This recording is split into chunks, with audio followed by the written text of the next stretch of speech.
to all my metal friends and metal guitar players.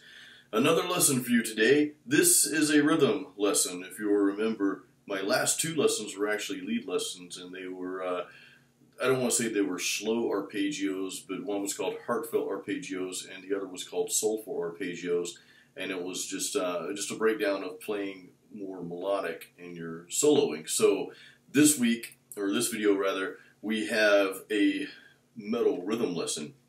And the whole point of this lesson is not so much the actual metal rhythm itself, it's just the transition between, let's say, the verse and the chorus. So I'm going to call it metal rhythm transitions.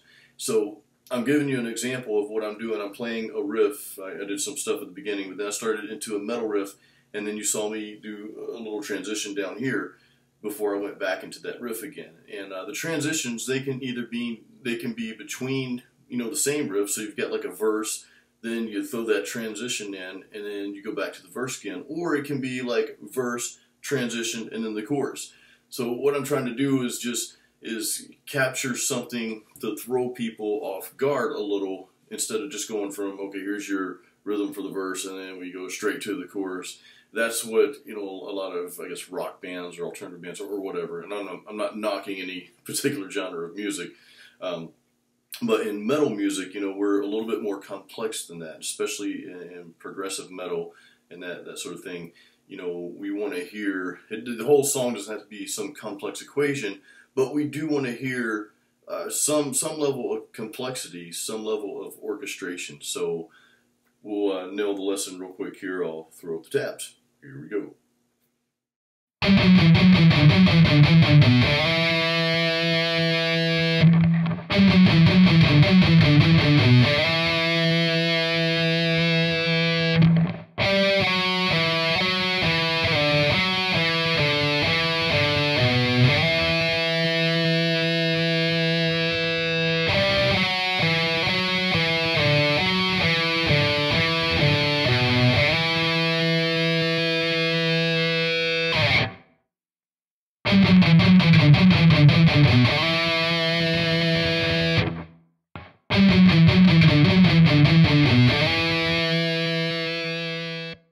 Okay, folks, hope you enjoyed today's metal guitar lesson. Metal, dun, dun, dun, dun, dun. I can't throw up my horns right now because I've got a guitar in one hand and a beer in the other hand, which leads me to my beer review. Now, the cool thing about this beer is I have a very close friend named Tom, and the name of this beer is Tom's Smashing Blonde Ale. Not sure if you guys can see that. That doesn't look like Tom, but hey, close enough. So let's give this a try.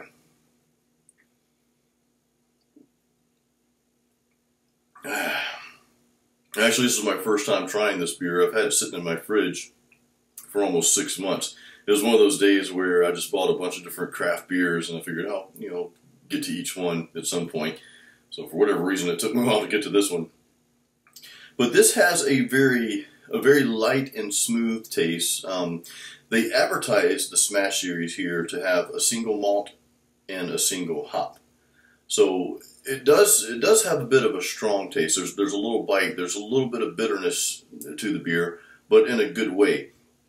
It mentions there's a fruity hop character. Now, you guys know I'm not a big fan of fruit in the beer and that sort of thing, but the fruitiness, if you will, is not extremely strong in this beer. So it's very good. It's somewhere between like a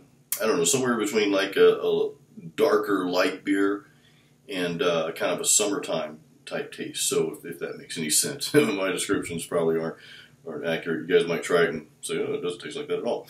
But anyway, it is worth a shot. Again, Tom's Smashing Blonde Ale. Hope you enjoyed the video, and we'll see you next time. Cheers.